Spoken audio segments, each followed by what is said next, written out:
Hello and welcome to Save Your Sanity. I'm Dr. Rhoberta Shaler. I'm so glad you're with me. I'm glad if you've heard us before or heard me before and wanted to return, and I'm so glad if you've just found us, so welcome. And the us part, of course, is me and my team. They do some of the background things and I do all the talking. So if that sounds strange to you, that's what the us is.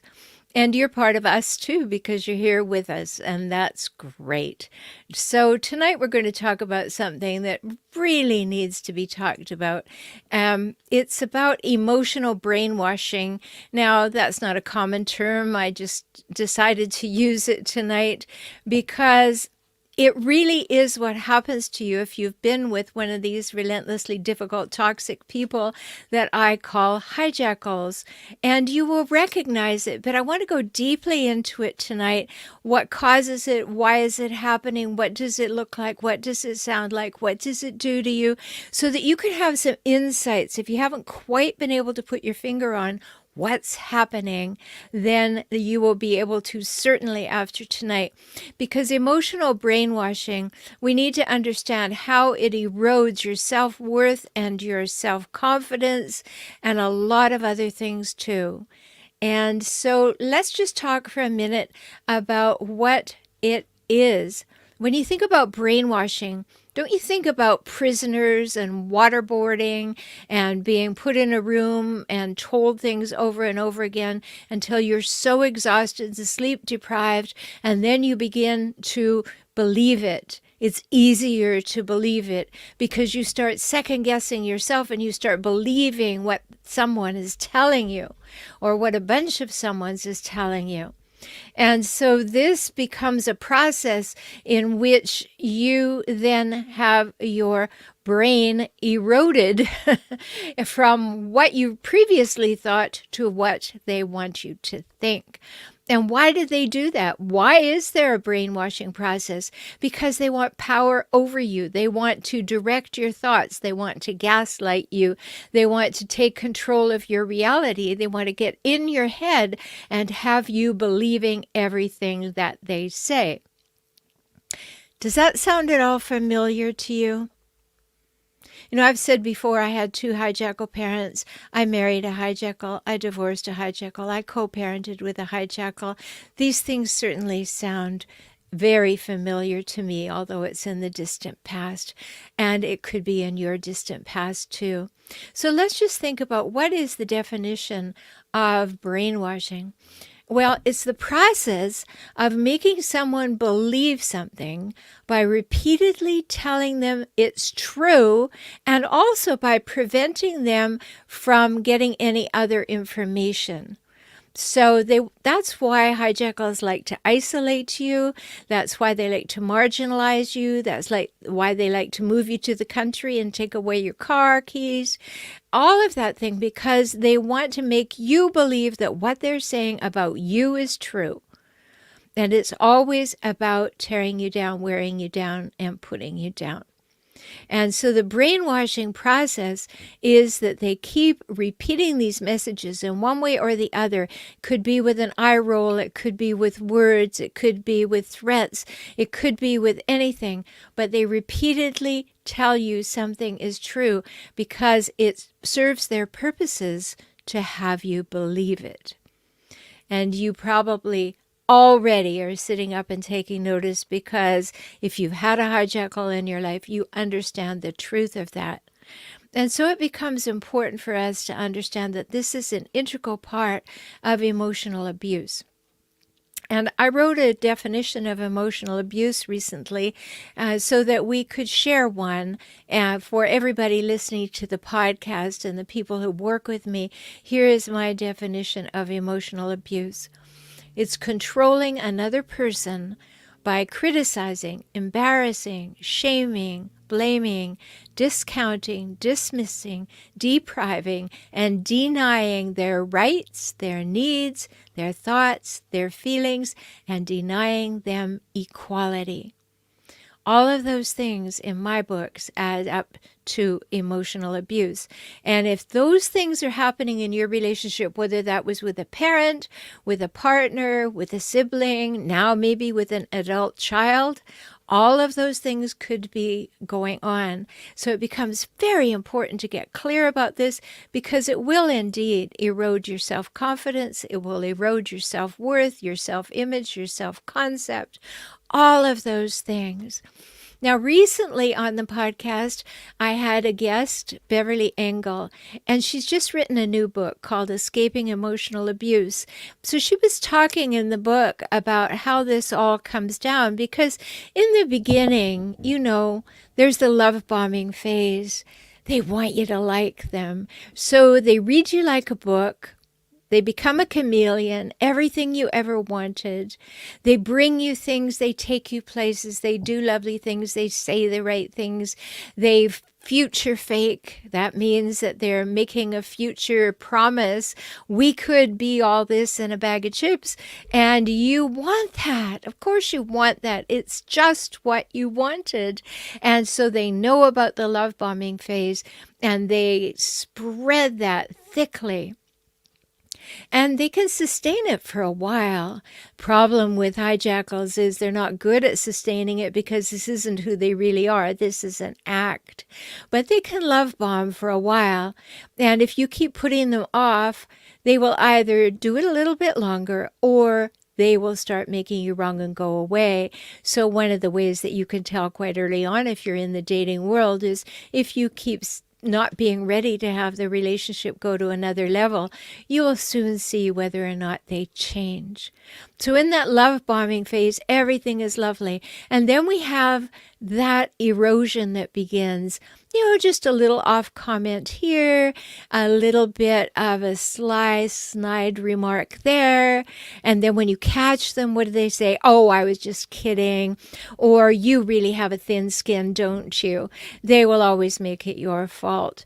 And so they'll start with just little remarks. They may even apologize occasionally and go back to behaving the way they were, because they don't want to lose you at that point. They've invested a lot in you. And then it begins to show up, and you make excuses and allowances for it in the beginning, because everybody has a bad day. Everybody says something wrong. You're endeavoring to be an equal partner. You're trying to create those 3 must-haves of a healthy relationship. You want the equality, you want the reciprocity, you want the mutuality. So, you go along with the give and take of a relationship. Then you find out that you're doing a little more giving and they're doing a little more taking. And then that gap starts to widen. So it might not be something that you can quite put your finger on it. But Beverly Engel in her book said something that I think will give you a really vital and good visual.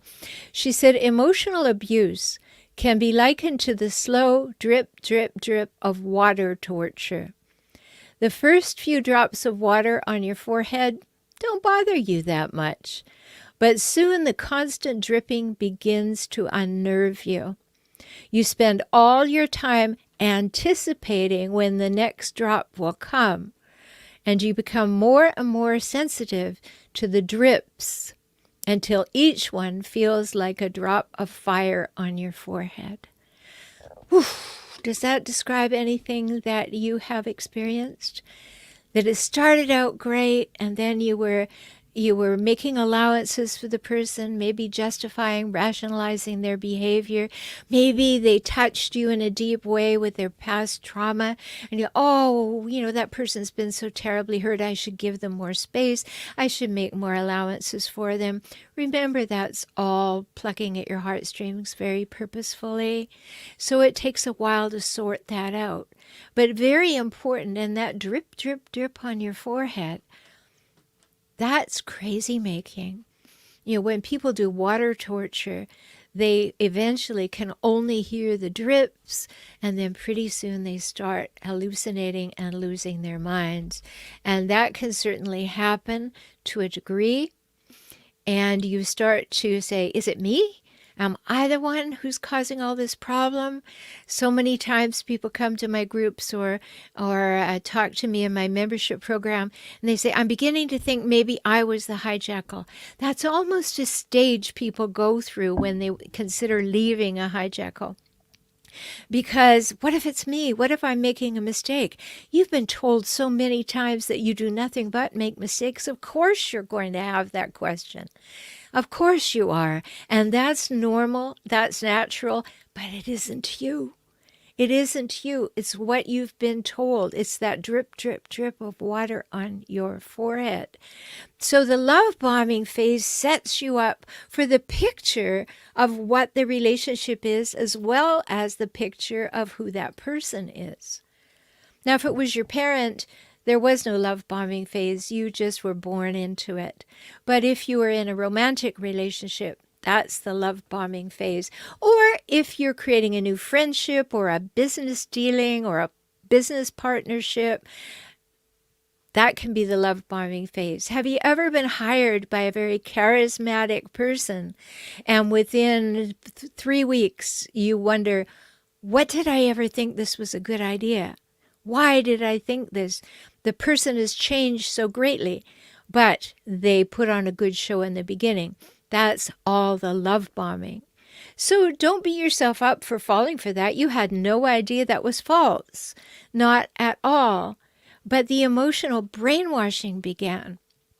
And when it began to go sour and south, then you would rush in with the justifications, rationalizations, excuses, and understandings. But then when it continued on its journey south, you started to get tired. And that is when you became more susceptible to either believing it or not having the energy to fight back or the knowledge of how to. And in the membership site at forrelationshiphelp.com, you can become a member there, and you have access to me and to the groups completely off social media. But also you have access to my Ask Me Anything calls. And that's an important benefit because you may have questions. So if you've been love bombed and the kinds of things that we're talking about now, you start second guessing yourself, know that that's a natural outpouring of all of this. That's what happens. That's the direction in which it goes. And that's the direction that the hijackal intended it to go. So they are in charge of this process. They are losing patience with having to be nice, pretending to be loving. And so they can turn it on and turn it off. You've noticed that already, I'm sure.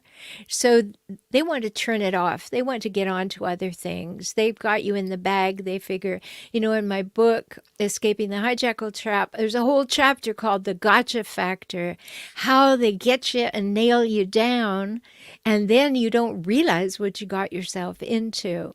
So as I said earlier, don't beat yourself up if you found yourself into one of those locations.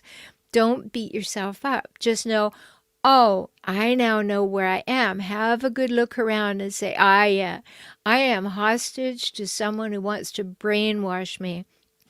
Someone who wants to make me believe something that they want me to believe by telling me it over and over and over. And maybe that second part of the brainwashing definition, they also want to separate you from anybody who would affirm you so that what they're saying becomes the way that you define yourself.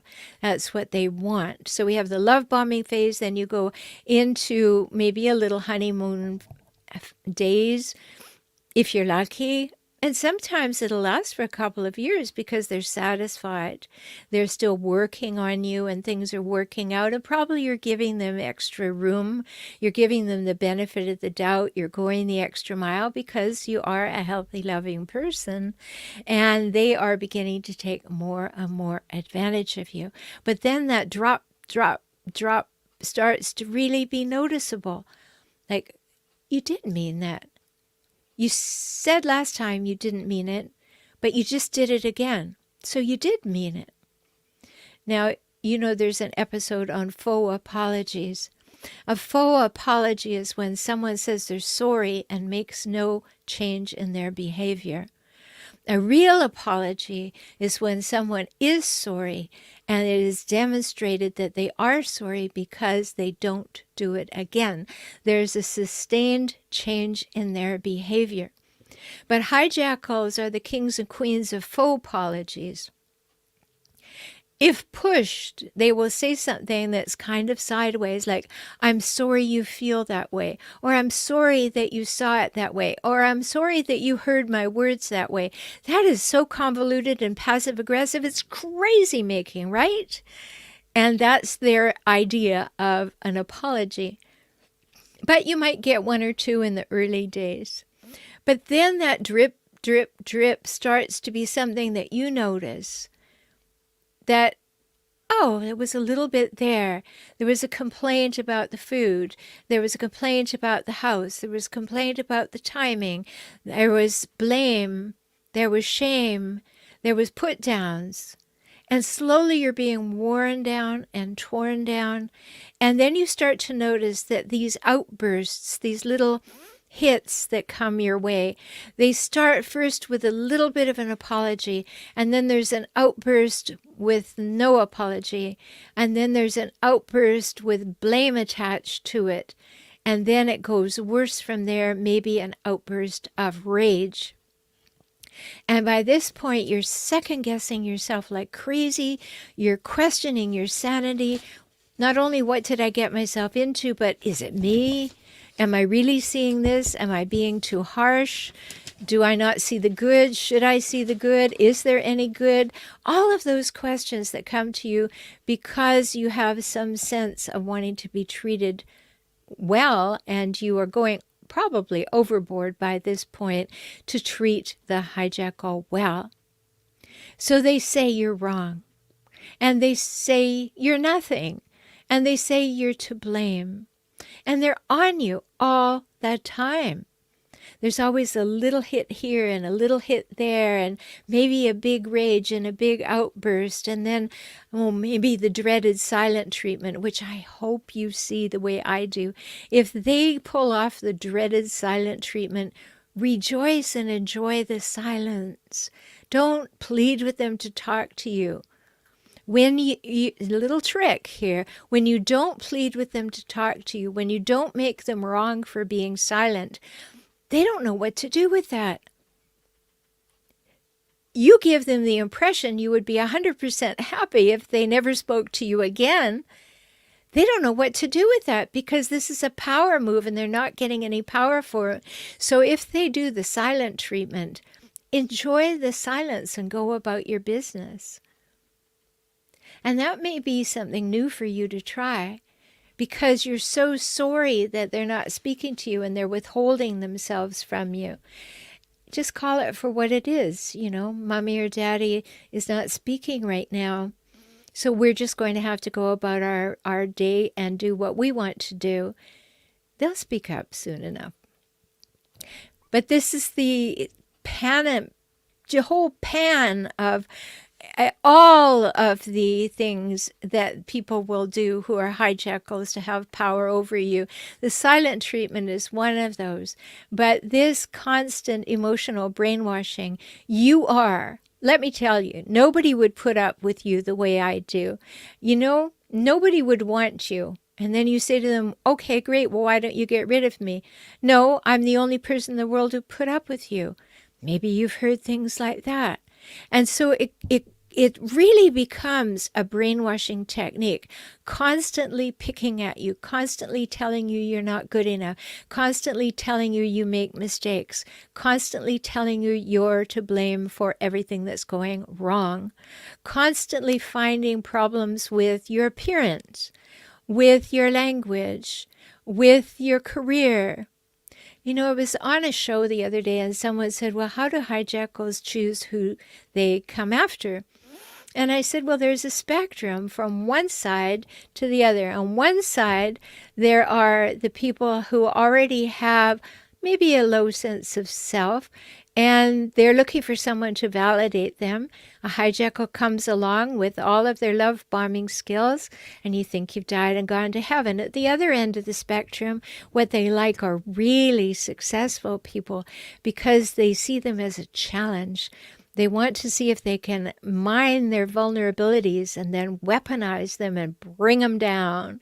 So somewhere in that, between finding somebody who's already groomed to take their abuse to finding someone who's strong and successful and seeing them as a challenge to bring them down, that will occur.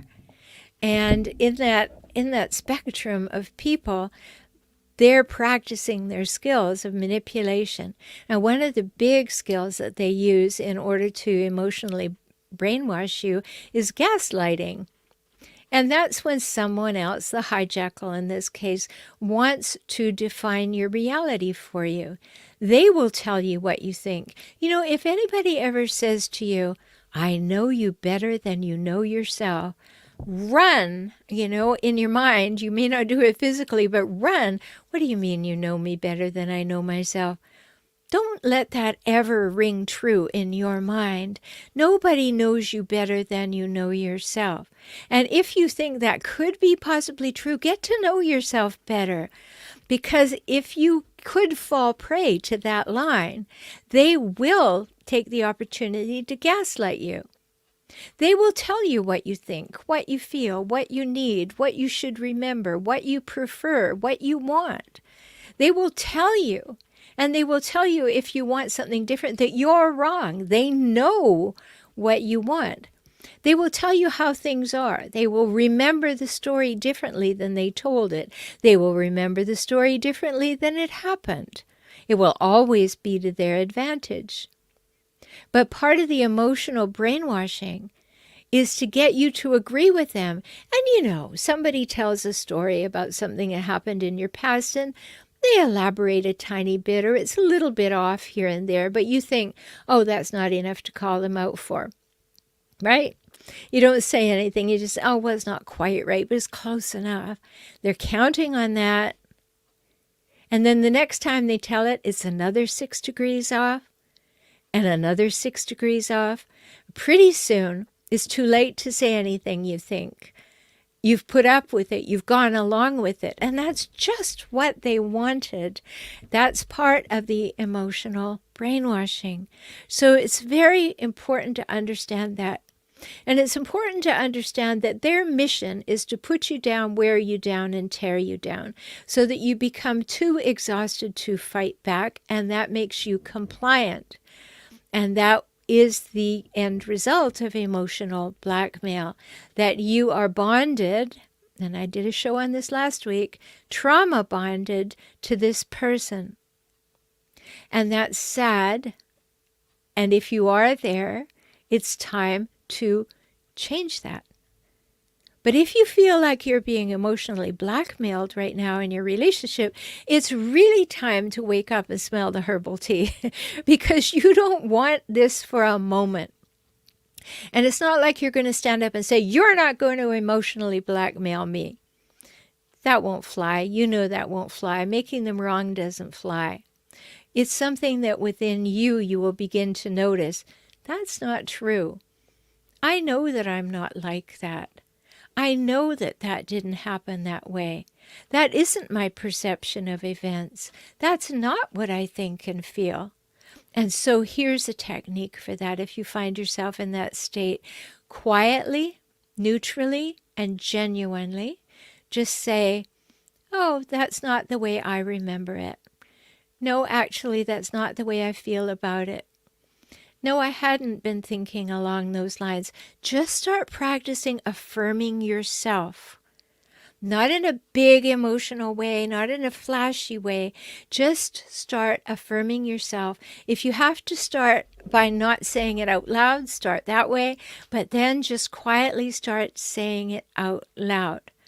They may not like it, but you're not saying anything about them. You're only talking about yourself. And you need to take that part of you back. You have the right to talk about yourself. So pull that back in by saying, actually, that's not what I wanted. No, it didn't happen that way in my recollection. Just quietly saying those things. Affirm yourself. Don't let them get into your head and start manipulating things, and then you get confused or you get fearful and you don't want to say anything. Then one way to start turning that around is to start validating yourself in your head, then start validating it out loud, as I was just saying. Now, something that you know from someone who's an emotional blackmailer is they keep telling you to try harder, be better, do more, be more, have more, show up more for them. They keep wanting you to try harder, and they may even tell you what you should do. But there's a problem with that, isn't there? Because as soon as you do exactly what they wanted, they move the marker. So you try harder and they move the marker. And now it's, well, why would you think I wanted that? Well, that's simply not enough. That's ridiculous. I don't want that. I want 4 times more. Have you had that experience? That's emotional brainwashing. Try and figure out the hijackal is what they're saying. Come on, do what I want you to. Do it my way. Figure it out. And then I'll knock you down. I'll tell you that you didn't do it well enough. And that is that erosion of self. It's the erosion of your self-esteem. It definitely will erode your self-confidence because you know you can't please them for more than a hot minute, right? Yeah, maybe it'll last a week. Maybe it'll last a weekend. Maybe it'll last a whole month. But in the meantime, you're waiting for the drip, drip, drip to start again. So you're not enjoying it. For a moment you think there's relief, but then you start thinking, oh, I've been here before and it didn't go well. So you need to be 100% on that. Because I often think of hijackals, not in a gender way, but as they who will not be pleased. They who will not be pleased. You endeavor to please them, and it is never enough. It does not do it for them. And so it's important for you to recognize that that's a game they're playing. To have power over you, they are not going to be pleased. They are not going to be settled. They are not going to be happy.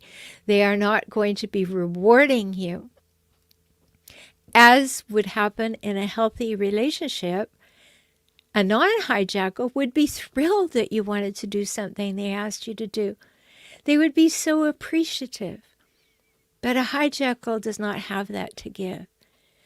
And so when they are being so displeased with you and they're saying things that are dismissive and denying and discounting and demeaning, you start to take it on.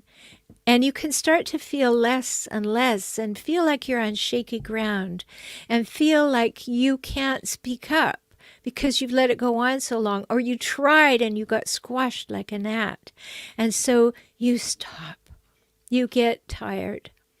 And in that discounting and diminishing you, you may even begin to believe what they're saying about you. And that is really troublesome. But it's not about you. I want you to really know that what they're saying is not about you. It's about them. Anything that they have a fear that is true about themselves, they will tell you is true about you. It's what we call projection. So I saw something on Facebook the other day, and I'll just paraphrase it. It said, you know, when a hijackal tells you something about you, take it as a confession about them. And that basically is the truth. That when they are pointing the finger at you and blaming you for something, you can almost take it as a confession that is true for them.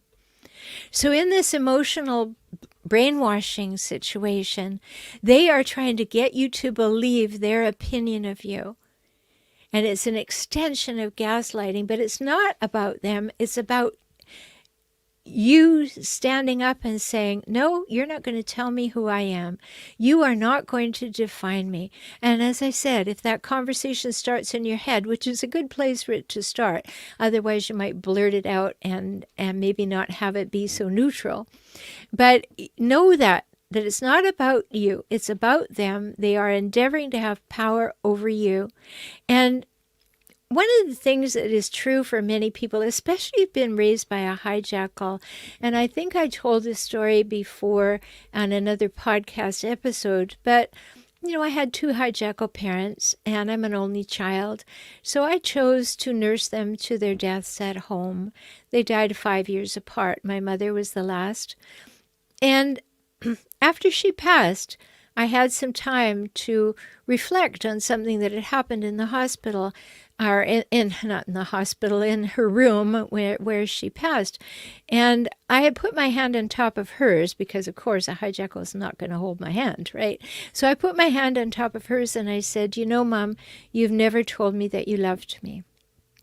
And she looked down her nose and she said, I know. And that was the whole conversation. That's the way hijackals roll. Power over you till the last breath. And so after I was through the funeral and had dealt with her house and everything, I was reflecting on that.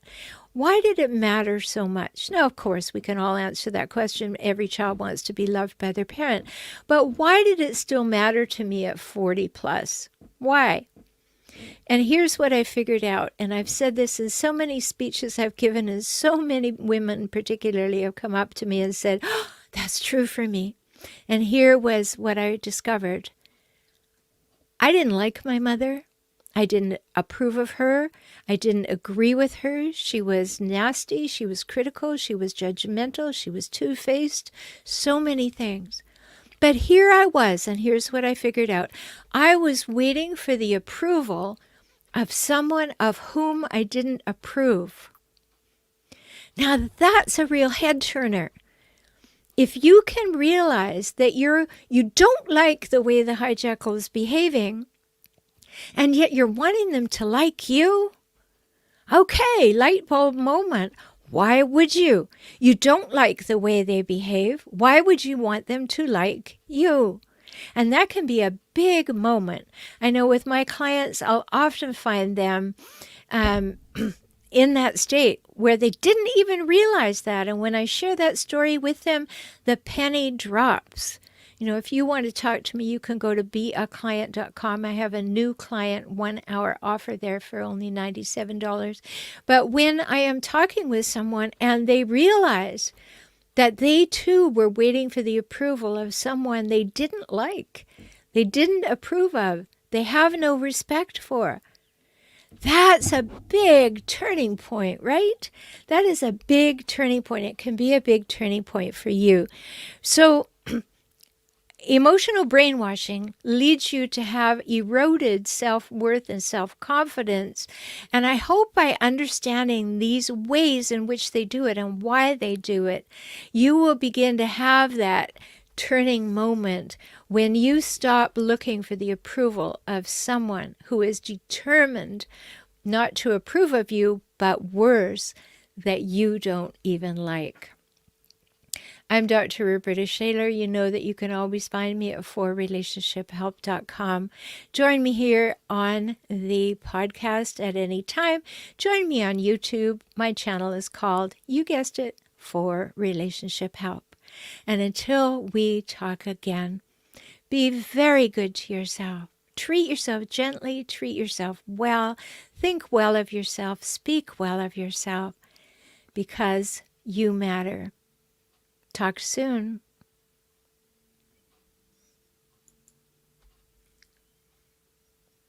Hi, everybody. So glad that you're here, and I can hardly wait to see what you might have had to say.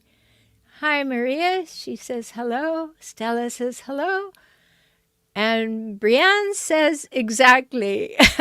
This is what I love about the comments. I have no idea, Brianne, where you said exactly. So if you want to put a note in there so I know what you were affirming, that would be great. Estella says, the hijackal started the abuse after I confronted him stealing weed from my son. Oh, my goodness. The cycle started. He verbally abused my son and me for 9 years. He tried to put a wedge there. Well, of course he does, because hijackals are in competition with their children. that's the truth of it. Hijackals don't have much love to give. They have uses for people. And having children, they expect three things of these children: that the children will agree with them, that they will serve their purposes, and that they will validate them by making them look good. And so, first of all, the children don't have much of a chance. Even the golden child is being abused because they are being told that they're far more wonderful than they probably are. But in your situation, Stella, when you say, you confronted him from stealing the weed from your son, he couldn't be wrong, right? The hijackal just simply could not be wrong. And then he had to turn on you. And of course, he would turn on your son. And the verbal abuse would have begun. That's the way it is. I'm so sorry that it went on for so long. Are you out of that situation? Is that over? Did your son grow up? What happened? You said he tried to put a wedge there for 9 years. Well, I hope he didn't succeed. And it's a difficult situation, but it happens to many people. Just a word, if you have a comment on anything, if you have a question about anything, there's a 27-second gap between when you put your comment in and hit send and I actually see it. So if you have something you want to say, put it in there now. All right, let's see here. Oh, hi, Narc University. They will win the war of attention always. Oh, they will. They will battle to the death, won't they? They always have to be the king and queen of the hill, and they're going to take that hill at all cost, and they're going to plant their big red flag on top of it. You're absolutely right.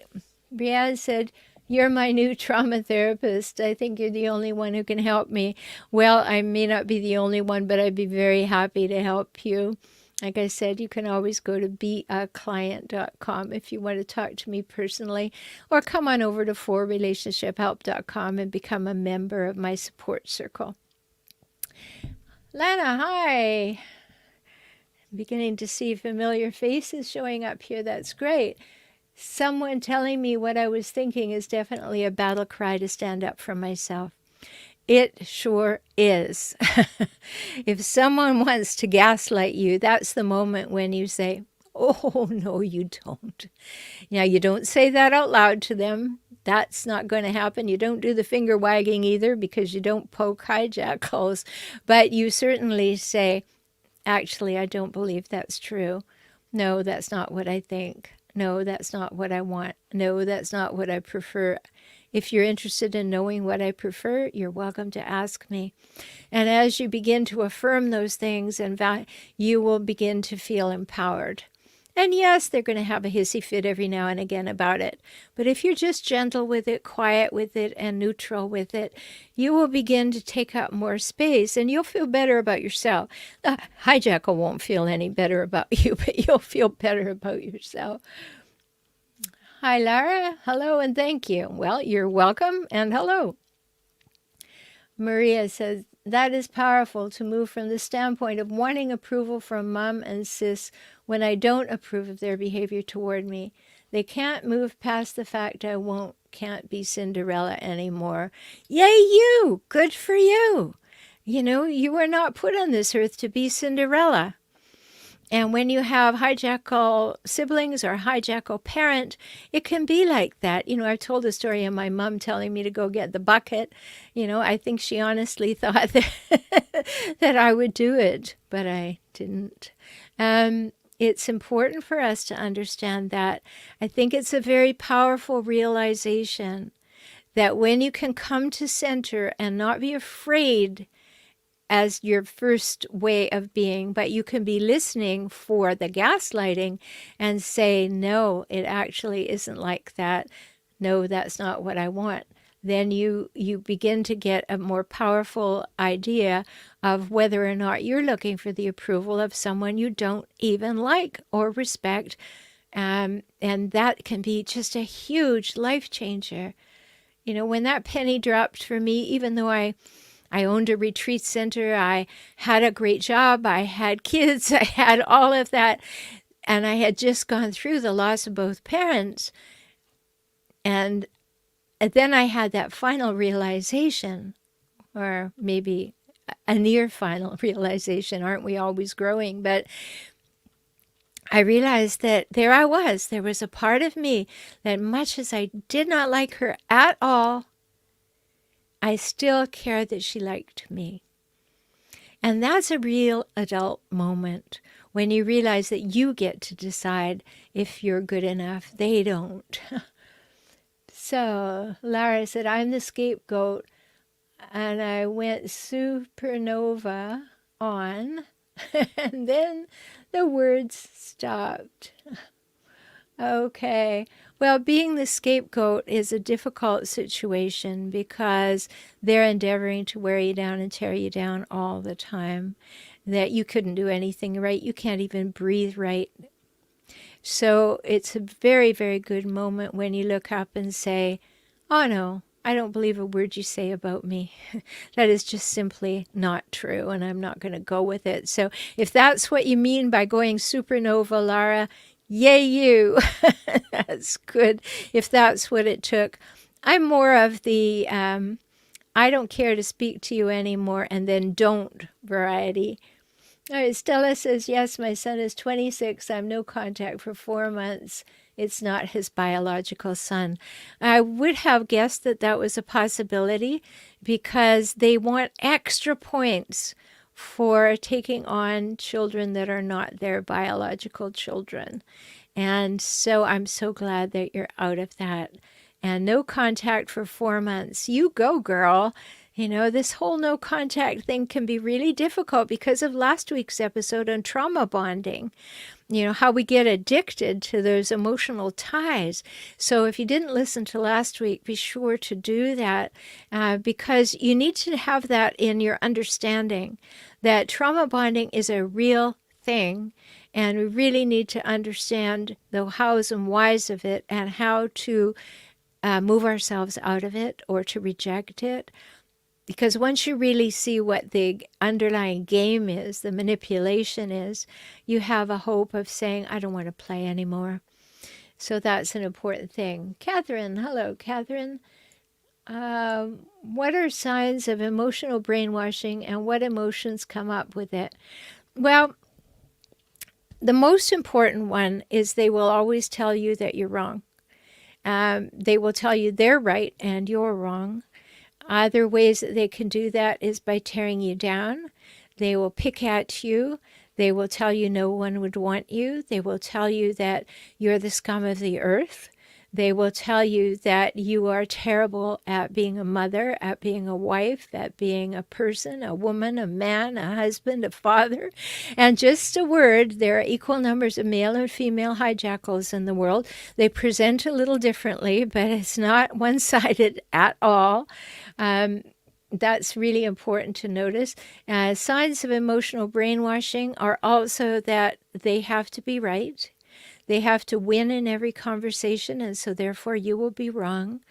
They will try to tell the stories differently that you remember and make themselves the center of the story, get all the kudos and the attention.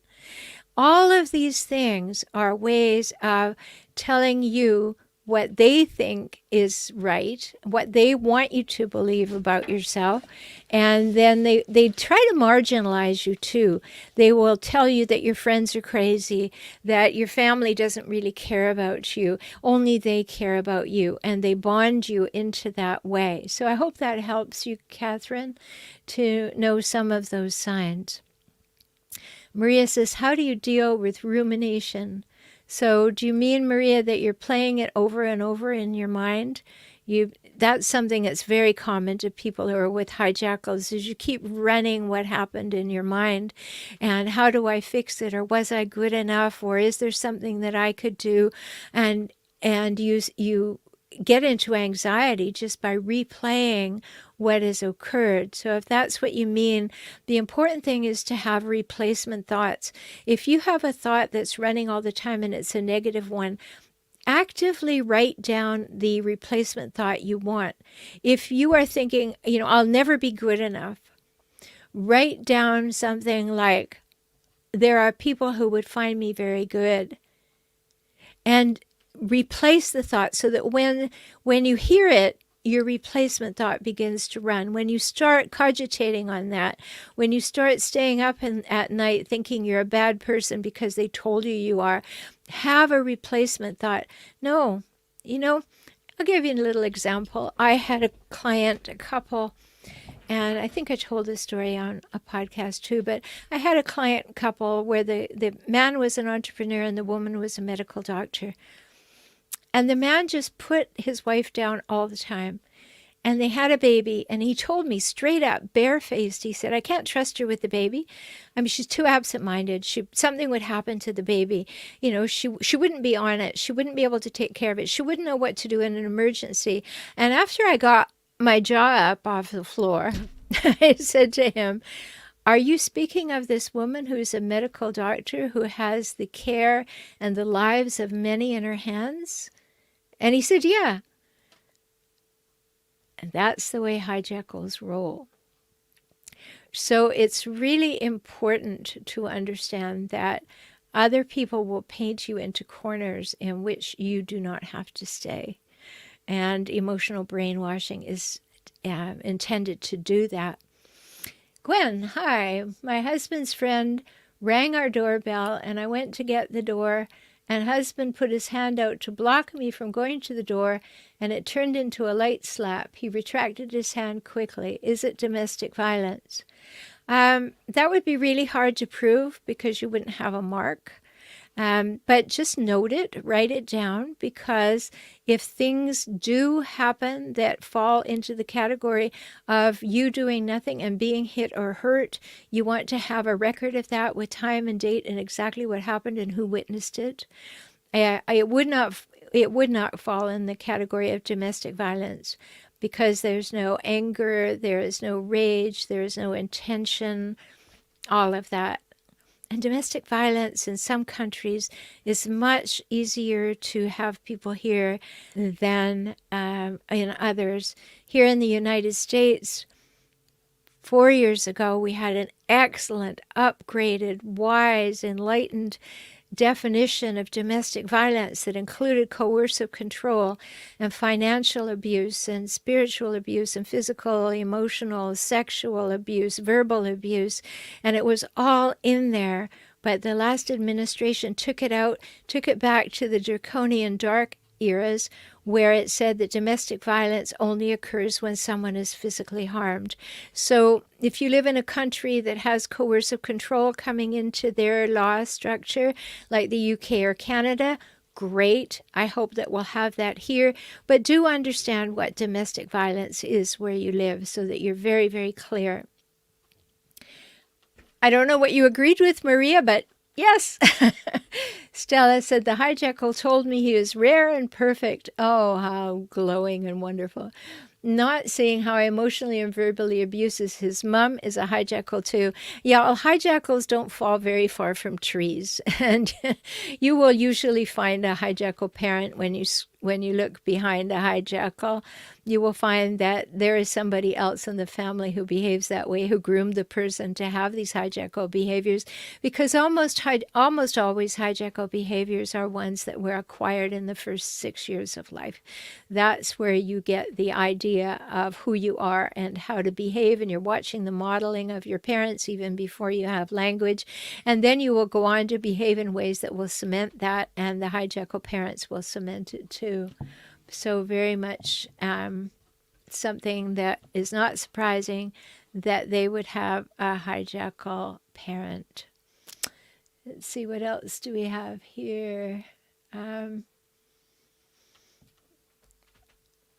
Okay, Stella, thank you. I love your podcast and I feel safe telling my story. Good. I'm glad that you do. And oh, he was angry when he blocked your way?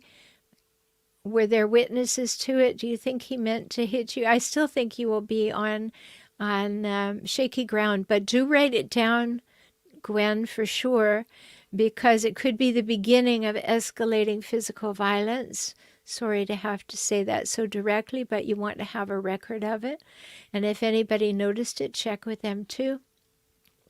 Maria said, why do we have a desire to tell them off Or explain proper behavior to the hijackal, and how can we stop thinking that way? Well, it's because you think that you may be with a healthy person who would be interested in knowing what you think and what you want and how they could please you, but you're not. So there's very little point in putting it out there, because it will be misconstrued, turned back on you, and you will probably be made fun of or dismissed. So you may have the desire to tell them, which is normal, because you should want to tell your partner what's up and what you're feeling, and you should be safe to do that. So it really highlights the fact that you're in an unsafe relationship. So stop thinking that way by saying, there is no point. I have to affirm myself, empower myself, get the skills, get the insights, and then I have to make clear decisions about how I'm going to handle this and whether I'm going to stay in this relationship. So I hope that helps, Maria. Catherine said, how do you heal OCD? Any practical tips? I have various forms of OCD, and I started from a toxic environment, and it's turned into various forms. Well, that's not something I can talk about very much here, but certainly go to beaclient.com and we can talk about it there. Healing OCD will certainly be very difficult if you happen to be with a hijackal. I'll say that for sure. Maria says, thank you so much for your wisdom, your help, and your sense of humor. Well, you are so welcome, Maria. Now, there's only one more comment here, so if there are no more when I finish answering this last one, that will be our evening. So Gwen says, my daughter saw the whole thing. He wanted to answer the door and didn't want me to do it. So the plot thickens. He was endeavoring to restrain you from answering the door by leaving his hand there. It's still very thin evidence, but as I said, it's not domestic violence, because he didn't haul off and hit you. And he may have been angry, but he wasn't raging. So it would be very difficult to prove. But it happened, and document it. Document. If you're still with the hijackal, you want to write down everything that happens, time and date, and who was there, and along with what happened. And if you are co-parenting with a hijackal, you want to write down time and date every time they want to change your custody. They don't want to take the child. They bring the child back late. Whatever they do, document it all. Documentation is absolutely key to getting anywhere in court with these folks. So Gwen said, I'm not looking for a reason to accuse, just want to get a pulse on him. Yeah, well, I think you did. I mean, he's done something overt. He would have played the he said, she said card, because it was kind of subtle. But you've got to start that documentation. And just a word about the documentation. Start the documentation in a place that he can't find it, cannot peruse the history, will not find it, will not fall upon it under the bed or wherever you might have it. Make sure your documentation is safe, locked in your phone, in a special file on Dropbox that's closed, somewhere that the person in question cannot find it. So emotional brainwashing, I hope that it has been something you have thought about in a different way tonight, and that you will look into where and when you may have been emotionally brainwashed currently by someone, a partner, parent, sibling, adult, child, co-worker, or in the past because it might have been a parent. So I'm so glad you spent this time with me. Please feel free to invite your friends. I'm here most Mondays at 7. Make sure you subscribe to the channel or to the Facebook page so that you will get a notification of what the topic is a few hours before each event. Karen says, you have opened my eyes to so much, and I thank you. You are spot on describing this type of person. Well, you are very welcome, and you're welcome, Gwen and Lara, too. And I'll look forward to seeing you again next week. Take good care of yourselves. Good night.